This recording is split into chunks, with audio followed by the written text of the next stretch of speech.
Now, we talked about this yesterday, didn't we? Interesting stuff from Paul Pogba about his future. Like I've always said, Real Madrid is a dream for anyone. It's one of the biggest clubs in the world. There is also Zidane as a coach, and it's a dream for anybody who likes football. For now, I'm at Manchester. We don't know what the future holds. I'm at Manchester, and I'm happy.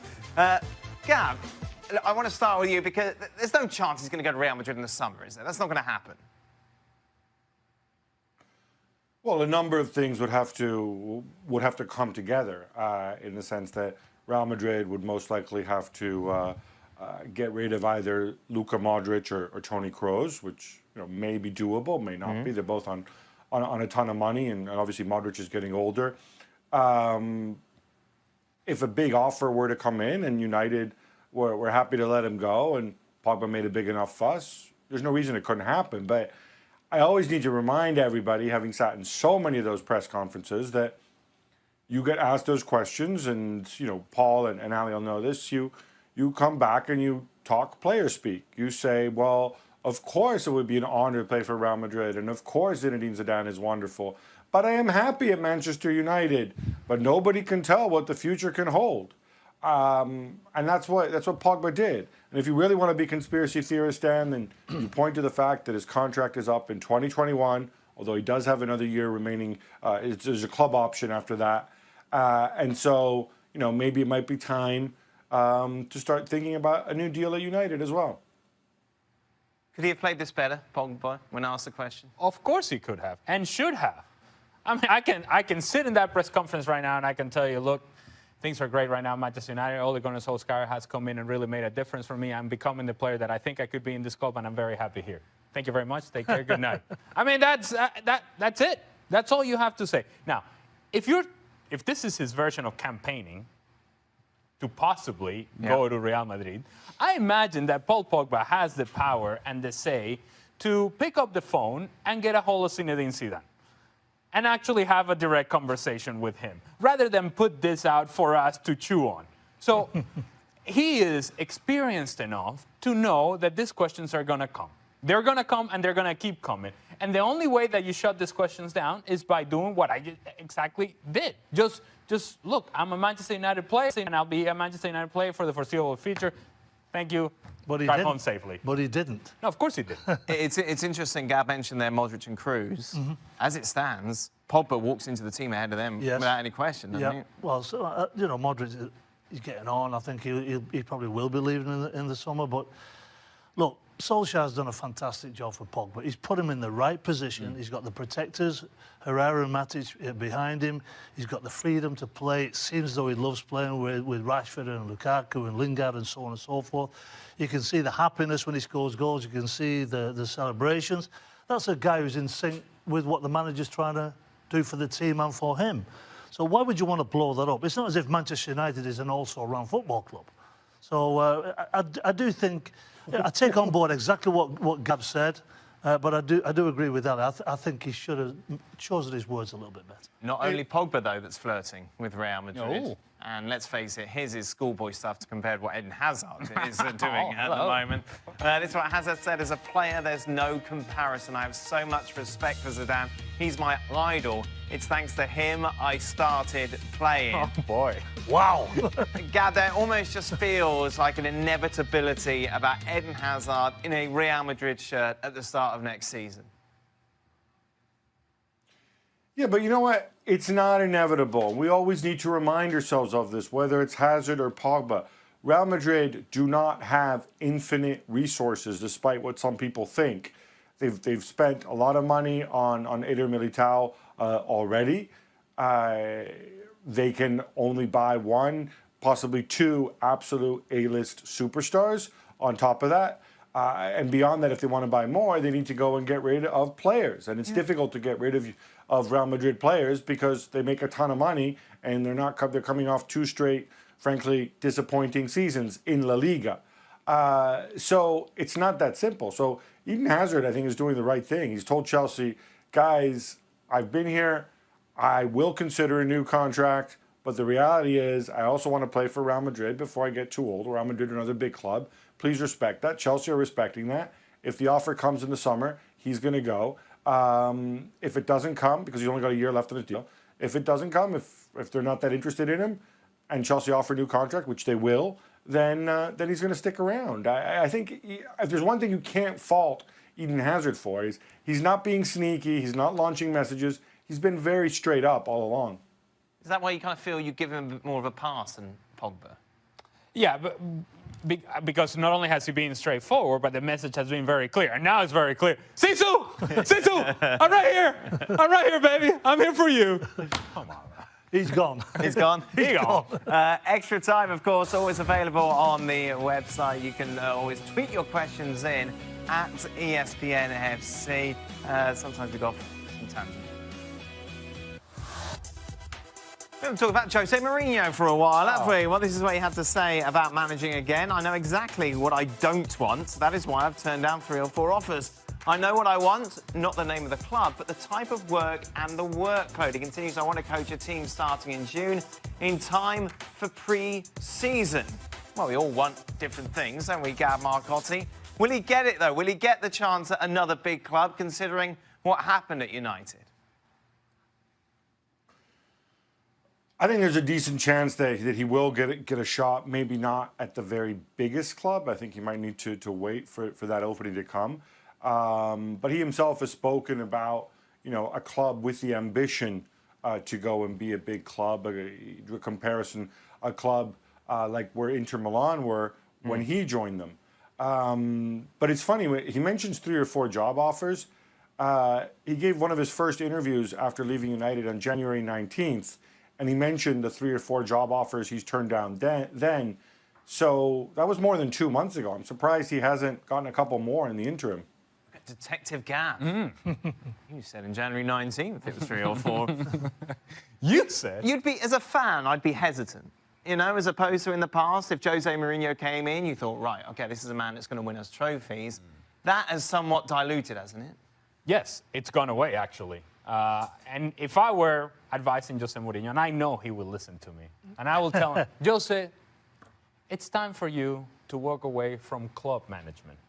And it's time for you to take over a national team. Right. Because he just talked about workload. I think he's got to reduce the workload. I think he's got to focus on the 10 days he's got together with the national team camp, and then those players only come in and perform for him during that time, and then they go away. See, he has become a very sort of debilitating manager for players. And for whatever reason, whatever attention he brings to a club seems to have a negative impact on the performance of players. So maybe, since you're going to have him for a reduced period of time, you come in, you do your job, you go back to your club. And the same thing for him. He comes, focuses on that time, and then that's it. That's what I would do if I were him. But this is a guy whose resume, you can argue, is second to none when you look at the other managers who are out there. Absolutely, but it's that his recent career. I mean, look what he's done to football clubs. Look what he's done to owners. Look what he's done to teams, players, you name it. He's been very destructive. I don't think that any owner of a football club in their right mind would want to rehire him at the moment. If they do, they have got to delve very deeply into what his thought process is. I think if you read between the lines in those quotes, Dan, I think it screams out that he wants to work in international football. It just does. And whether the Portuguese job comes up or whatever, I think that's going to be the destiny of Mourinho. We talked about pre-season training, though. That kind of all hints at club. Go on, Gab. No, I was just going to say about the international job. He has talked in the past how he wants to manage Portugal one day. There's a bit of an issue, though, with Portugal, which is that Cristiano Ronaldo is still there. And, of course, Cristiano Ronaldo is the guy who's going to decide when he walks away.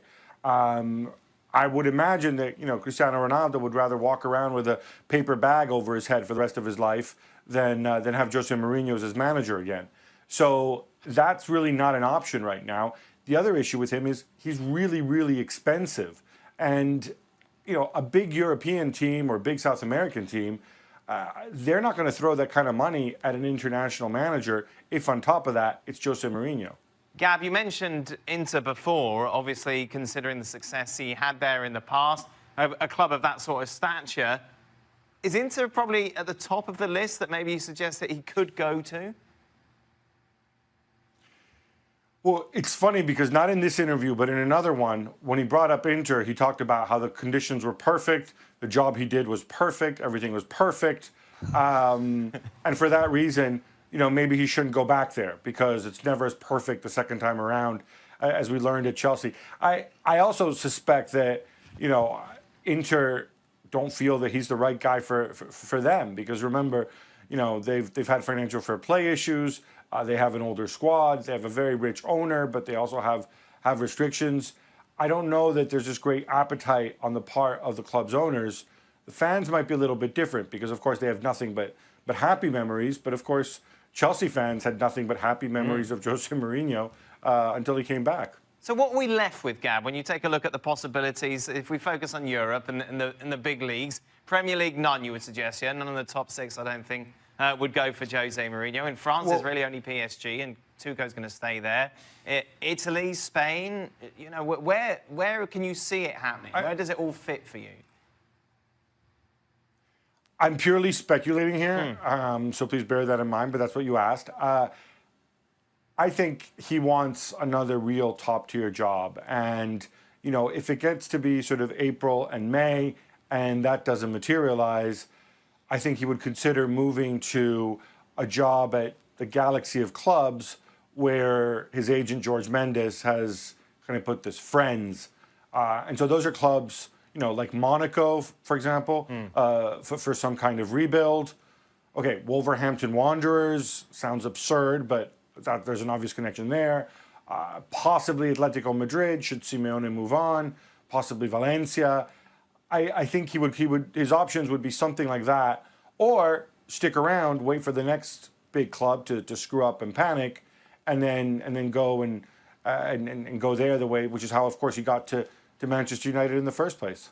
Thanks, Gab. Just a reminder, a brand new Best of the Week drops tomorrow. You can check out some of the older ones over on the website. Good, Steve Nichols.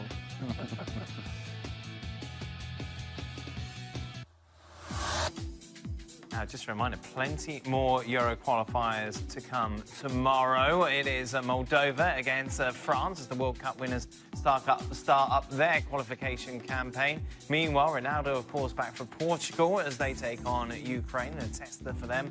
It's Andorra, Iceland, Albania, Turkey, Bulgaria, Montenegro, Luxembourg, Lithuania, England against the Czech Republic, a game that I'm sure you're looking forward to, Paul. But away from that, Ty, what stands out for you? What are you looking forward to seeing? The first thing is to see France once again. More importantly, because that gets Paul Pogba off of talking about where he's going to go and not going to go, and he just gets to playing, which is what he does best. So just play for your country, represent your country, and just be quiet for a second. Yeah. And just take a break from it all. Just represent your country and do it the way that you did in the World Cup. I think the thing I'm looking to is Portugal, the way Ronaldo, we've seen what he does for Juventus this season. Getting him back into the fold now. It's just remarkable what he's able to achieve. And it's he seems to really, come into his own when he plays for Portugal. So I'm looking forward to seeing Ronaldo play. Gentlemen, thank you very much. We'll, of course, be back tomorrow to take you through those games, plus discuss other talking points in the footballing world. Until then, goodbye.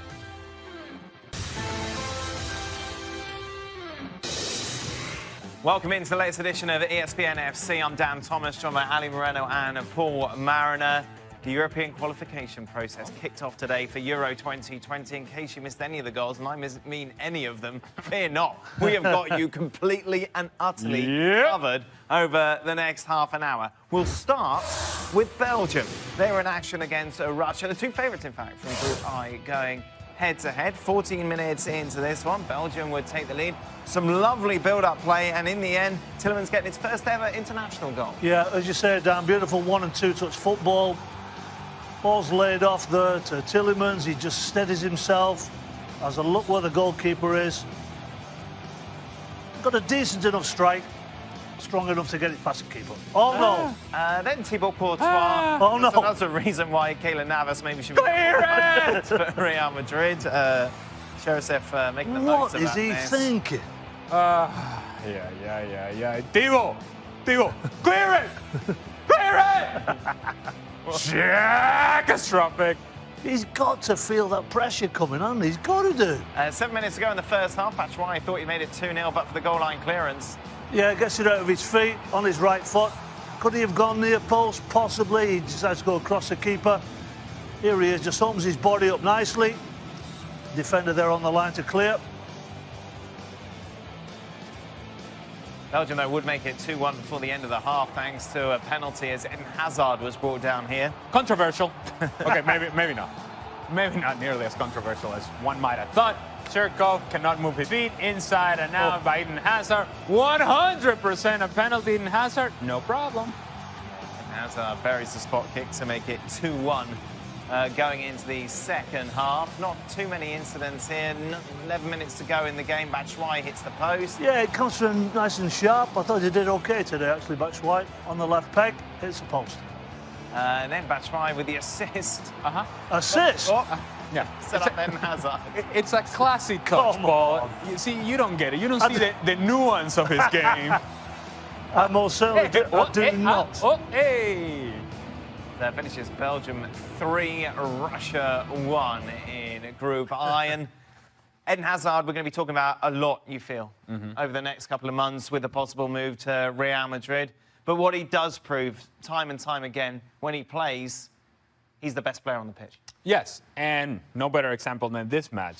This game only became a game simply because of Thibaut Courtois and his horrendous mistake. Yeah. The difference between Belgium and Russia is very clear, it's very significant. Everybody can see that. But what also everybody can see is that when Eden Hazard gets the ball, the game changes. When he has that change of speed over a short distance and then over long distance, Belgium looks like a different team. Because he gives this team pace, he gives this team something different, he gives them the ability to beat players 1v1 situations, he can create for himself, he can create for others, and every time he moves, Russia moved with him. All the attention is on Eden Hazard, and he still gets 2 goals out of this. Eden Hazard simply at a different level. I think that if you talk about Eden Hazard, he has always been a difference maker. But when he steps up onto the big stage as the captain of Belgium, he was the difference maker today. And he just proved, whether he's in open play or whether he's in close proximity to the goal, when the defenders are around him, you can't get too tight on this guy. You've got to get tight on him, otherwise he'll bury it. But if you get too tight, with his movement, he's absolutely terrific. Meanwhile, the last time Scotland made it to a major tournament, Burley was playing. This was 1998. However, I was chatting to Steve Nicol yesterday, and he was saying, no, they're looking a lot better. They look fantastic today. That didn't last. They were taking on Kazakhstan, who are ranked 117th. Pardon? Yes, indeed. So that's not good. In the world, 6 minutes in, though, it's the hosts who take the lead. Pertzak with a nice finish. It's a great finish, but look, no pressure on the ball. Defenders decided not to track the run, not to go with the runner. That's a nice finish, yes, but defending, absolutely horrific. It would get worse for the Scots 4 minutes later as Vorogovsky makes it 2-0. The position of the left back is all wrong. He gets separated from the center back, leaves a gap wide open for Quad to play this beautiful ball across. And then Vorogovsky with a sliding finish, 2-0. So then maybe the Scots can rally, get something going in the second half. Nope, 6 minutes after their break. Look at the reaction of the defender. The defender's saying, what is he saying? Just attack the ball, that's your job. He allows the attacking player to head, yeah, it's a great ball across the face, that's what you're taught to do. But again, horrible defending. Big surprise then as Kazakhstan win 3-0. Meanwhile, the remaining game in that group, Cyprus, taking on San Marino. A lot of penalties in this game. I like a bit of brass band. 18 minutes in. Oh, dear. Well, referee in a great spot. Absolutely stonewall penalty. Hand where it shouldn't be. 100% pen and very nicely tucked away. Yep, Sotiro steps up to make it 1-0, and then pretty much straight after that, another penalty awarded. I didn't touch him. I didn't touch him. I promise you didn't. Well, no, yeah, you did. Yeah, you did. It's a penalty. Yeah, and once again, it's Sotiro. No mistake, 2-0. Very calm. Very calm. And then 3-0. As we see, 3 goals in 8 minutes. Kusulus making it from close range. Ball pops out on the edge of the box. Hint of offside. He's not bothered, just taps it in the back of the net. This is the pick of all the goals at Ephraim. Way. Yes. Just massaging the ball. Very nice. Over the goalkeeper and into the net. Nice. 10 minutes into the second half. Nafis makes it 5-0. Yeah, again, got to attack the ball if you're a defender. They do not.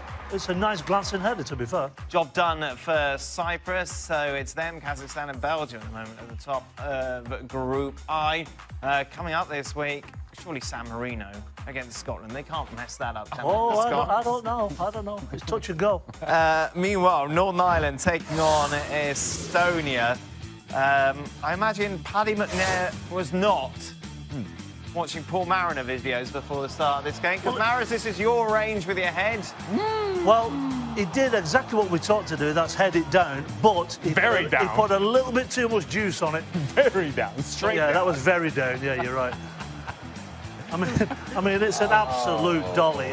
I mean, look, the net should be absolutely bulging. Let's take it into the second half, though, as McGinn makes it 1-0. Kyle Lafferty does well with the hold-up play in a crowded area, able to get across the defender. Maybe his head is in an offside position, not given.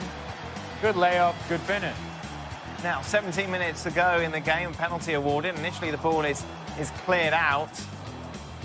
But then as it comes back in, the challenge here on the edge of the box. Yeah, well, Saville, for me, Saville was fouled. It was dangerous foot.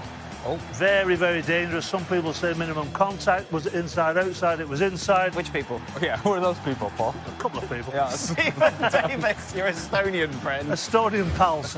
Make it 2-0.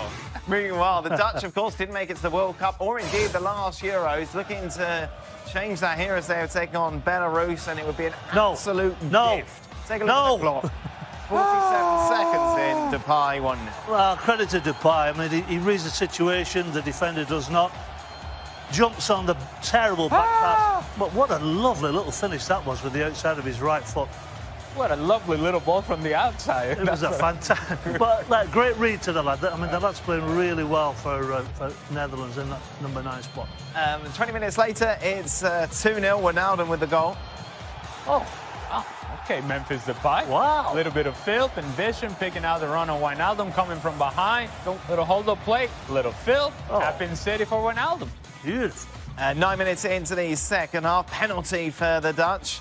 Sivakov with the foul. Well, just a little bit. I mean, I didn't see it. What? I mean, I just have oh dearie me. Wow. Yep, penalty. Depay steps up. Boom. No danger whatsoever. Thank you very much. 3-0. And what a year it has been for Van Dijk, favourite to win the Premier League Player of the Year, and he'd get the 4th goal for the Dutch. Unselfish by Depay. He's on a hat-trick. He was in a hat-trick. It's like from here, it's like, all right, I got this. Oh, gets his head up, finds Van Dijk at the back post. Are we sure that's a cross? We're going to give it to him. Yeah. Let's be nice. Netherlands then with a 4-0 win. They top the table with Northern Ireland. Of course, out of all these matches that are taking place over the next few days, the big one, no doubt about it, is the Dutch against Germany, that match on Sunday. Now, just to remind you, if you ever miss a show, I understand that maybe the highlights don't quite translate that well on the podcast, but we also